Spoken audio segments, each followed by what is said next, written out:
Hey everybody, JP here, and today we're going to talk about Black Album guitars. Yes, the album, or the documentary of the making of the album that got me into this ridiculous profession in the first place. By the way, I recreated all the guitars in this video. The drums and bass are stems from the actual album. The rhythm guitars and the lead guitars I played myself and tried to recreate the tones as close as possible. So we're going to kind of do this in three parts. First part, we're going to get into James guitars. Then we're going to get into a little bit of Mixbuss manipulation that was done to really help the guitars stay huge in that mix. And then we're going to talk about Kirk's guitars and his multi-amp setup that he used. So to start out, let's see where we're at here.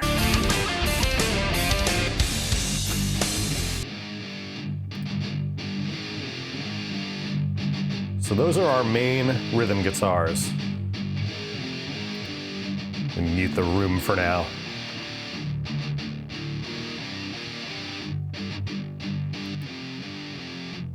We're actually going to focus on this one. So for the main tracks for this, I used my old Mesa Boogie DC5 head, which I have heavily modified to be closer to a Mark II C++, which is what James used on this album. Although actually producer Bob Rock says it was Mark III. I'm just going to go with 2 C++ so that the really diehard Metallica fans don't, blow a gasket. That was James' primary amp from Master of Puppets 1986 up through the Black Album. And then after that, for the Load albums, they started adding rectifiers and tri-axis preamps and things like that to the mix. When they first started using the Mesas in 1986 with producer Flemming Rasmussen for Master of Puppets, Flemming actually hated the way they sounded. He had this idea that by using a couple of outboard EQs in the effects loop of the amp, he could control the sound of them from the control room and turn them into something a little more usable than he felt they were by themselves. So he used a rack of these old B&B EQF2 modules. Now these were 500 series modules, some of the first 500 series modules. B&B, I don't know a ton about the company, but they were making these in like 1975, and I think they were one of the first third-party 500 series builders out there. And eventually that design, I'm not sure if Aphex bought the design outright or just licensed it from them, but the same exact circuitry was used in the Aphex EQF2. And I believe James actually had the Aphex ones in his rack, his road rack. It became a part of his sound for that particular period of time, for those three albums and what I would call like the prototypical James Hetfield rhythm guitar sound. There was the Mark II C++ and the ESP Explorers with EMG pickups. Although he did use a Jackson King V for most of the Master of Puppets rhythms. And I believe it had a Duncan Invader in the bridge, but someone correct me if I'm wrong on that. I just can't remember offhand. Anyhow, the B&B EQs were 3-band EQ modules, and each band could be selected to either boost or cut. There was a little button for that. And then the high and low could be shelf or bell. And the middle was just a bell, of course. And then there was a high-pass filter on it as well. So I'd been looking around for one of these. I was thinking, oh, maybe I'll grab one for my 500 rack and try to, recreate that with my modded DC5 head.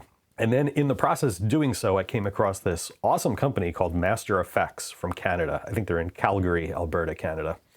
And they make a pedal called the PMEQ, which is sort of a version of that old 3-band EQF, but tailored to specifically the way Hetfield used it.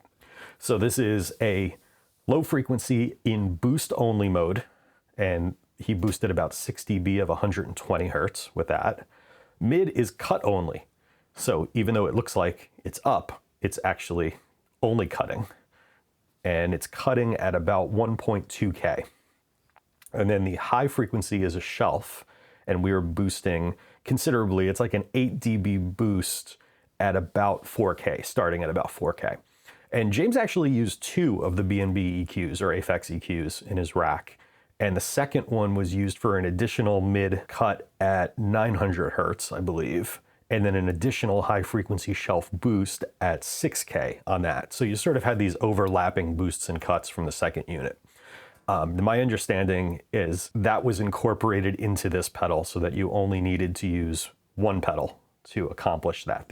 I guess it's the width of the band on the mids and the high shelf sort of covered all that range. It does sound fine by itself, which we're going to get into in a second. Also, just for fun, I tried to duplicate it with, I tried several different plug-in EQs on another track. So the one I found closest was actually the SSL version 2, the EQ that I probably use the most on anything in these videos. So we'll do a little comparison. I did a null test for that. So let's start listening to that. Here is the Mesa with the PM EQ. This is a hardware insert that I have. I'm using the Radial EXTC 500 module for hardware insert send and receive to the pedal.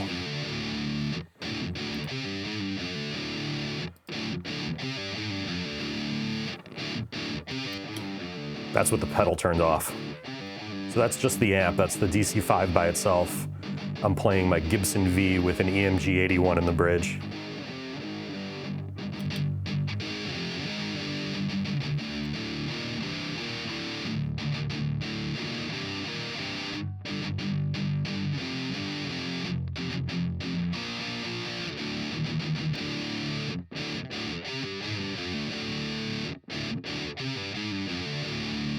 So the pedal really is key for that Hetfield sound. Now let's check out the other one here. This is the same track. This is the left-hand side guitar, but with the SSL EQ, doing approximately the same. Or as close as I could get. See?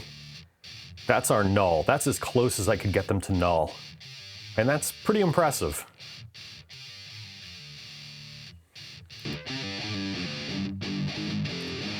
If we do a little back and forth action here.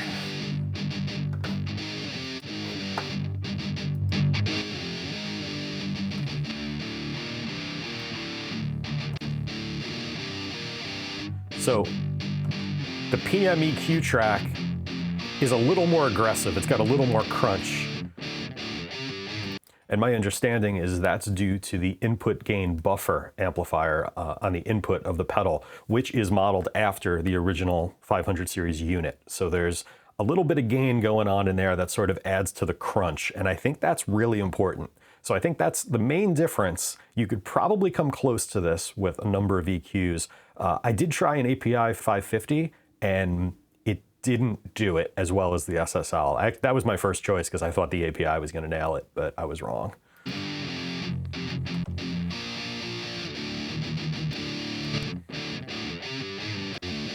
So the SSL is just a little softer on top, whereas the PM EQ crunches.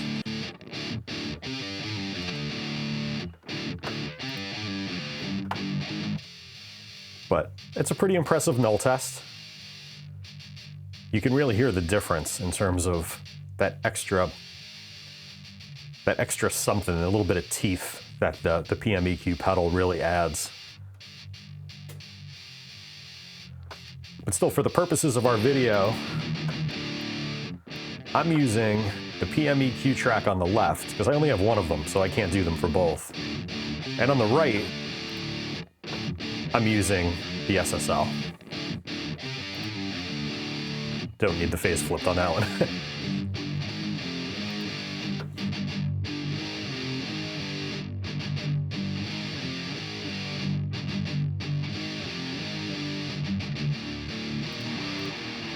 I've also got this third track. This is the infamous thickener track that they use Bob Rock's Jose Arredondo modded Marshall Super Lead for. So I used my Pasadena Rose head. And I'll tell you, this, a Jose style Marshall does a really cool early Metallica. Like you could do Kill 'Em All with that head. So I'm doing a little bit of EQing with both a Shep 73 and a little bit of SSL. But this is its own thing. So it's not the same settings.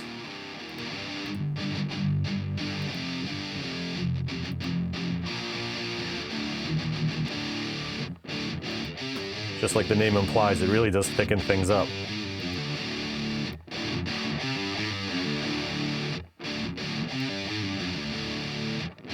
And then because I love it so much, we've got a little Sound City.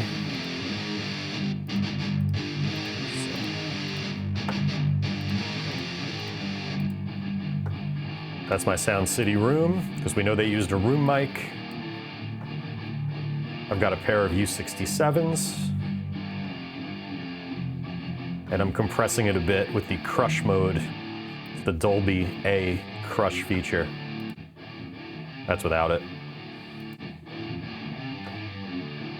And I'm EQing some of the mud out of there.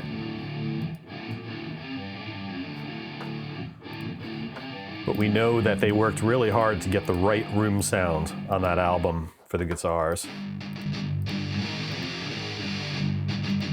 I wanted to make sure I had it too. Let's talk for a second about the Mixbuss. I mentioned something happened there. When Bob and Randy Staub started mixing, James apparently walked into the control room and said he didn't want to hear any compression on his rhythm guitars. He felt that they made them sound smaller and not representative of the way he played them and wanted them to sound. So the only compression that was going through the guitars was actually the bus compression, the SSL bus compressor.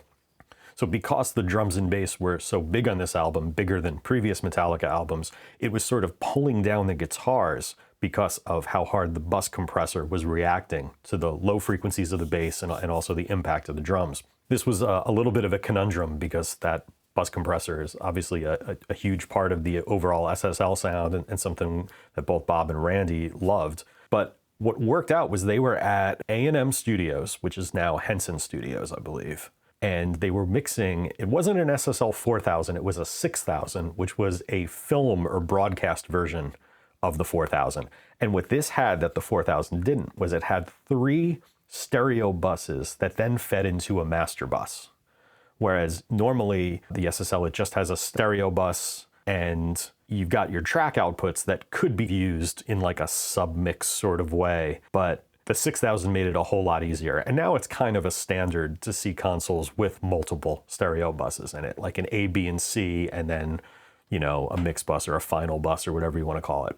So because they were on a 6000, they were like, hey, why don't we put the drums and bass into their own stereo bus, use an outboard SSL compressor for them, and then we could have the guitars on their own bus and the vocals on another bus, and then just blend them all together. So you could get the benefit of the SSL compression on the drums and bass without it affecting the guitars, which really bothered James. So I've basically done that here. I've got the SSL comp on the drums and bass, and I've also got one bypassed on the mix bus. And what we're gonna do here, I'm just gonna go back and forth. Let me open them both up so you can see them. I'm going to do the switching on my S1 controller, so you'll just have to watch the bypasses. I'm going to start off with just the bass and drums, and then go to the full mix and back and forth.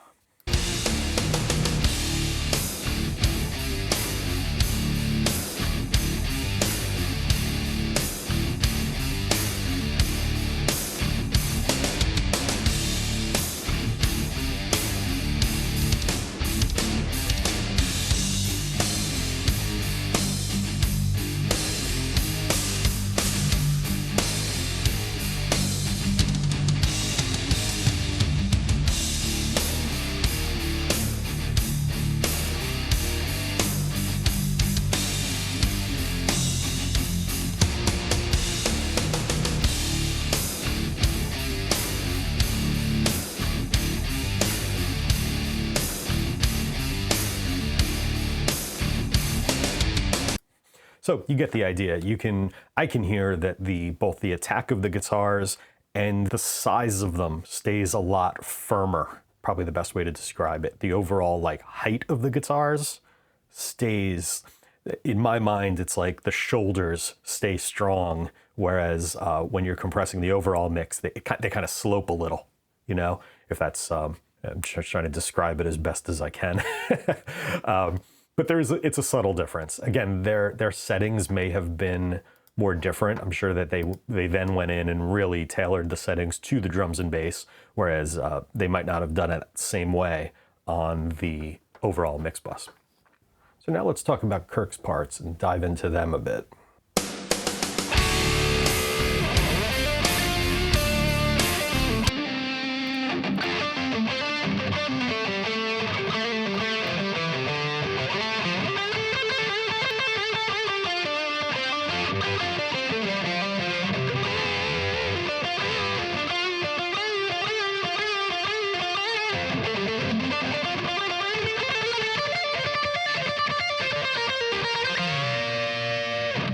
All right, so Kirk split his guitar into roughly 3 different amps. Probably varied a little bit from song to song.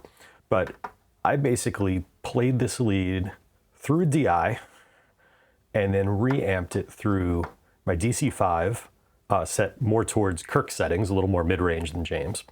I used my Pasadena Rose for his the Marshall Super Lead that Kirk used on that album. Also, I have a tube screamer going into the Mesa and the Marshall, or the Pasadena Rose. And then we've also got, I have it labeled CAE 3+, but I'm actually using the Suhr SE100. Now, the Custom Audio Electronics 3+ preamp was run through a VHT 2150 power amp. And John Suhr designed that preamp. He designed it for Bob Bradshaw, and this amp, the SE100, is actually his standalone amp version of channel 3 of that preamp. And channel 3 is what Kirk would have used for leads. So when I saw this plugin was available, I had to grab it because I always loved the way that 3+ preamp sounded. And I always loved Kirk's lead tone on this album. So let's start looking into these. That's the Boogie by itself. Really just doing some filtering.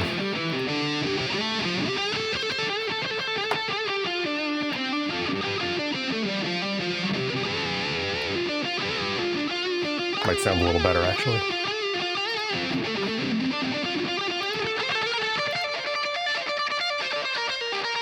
And the Marshall has a sweeter top to it. You know, it has more of that sort of vintage open top, like a Super Lead would have. To my knowledge, it was not a modded Super Lead, but Bob Rock's Jose Arredondo was available, so it's very possible he may have tried that.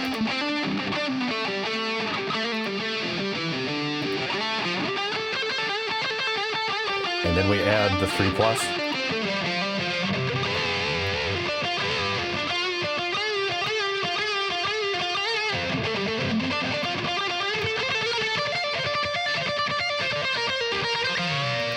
To me, no one or two of them sound right by themselves. It's the blend of the 3 that really works.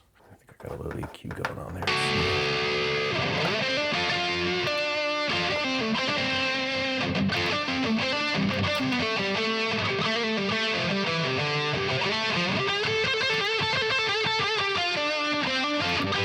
The Pro Tools version of the TS9 in front of that Suhr as well. And then we've got a little bit of reverb, Valhalla large chamber. We've got a stereo delay. I love this Valhalla delay. It's just so easy to dial in. Really cool sounds. A little bit of ducking.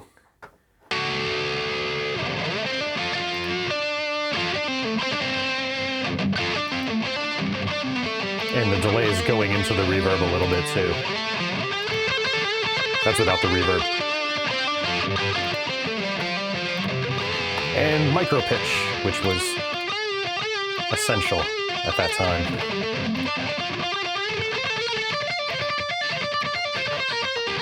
Just going up 9 cents, down 9 cents. Slight delay from side to side with this, but really subtle.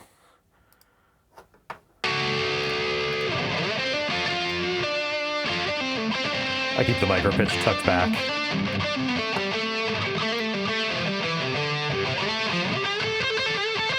It's one of those things you can abuse very quickly if you're not careful.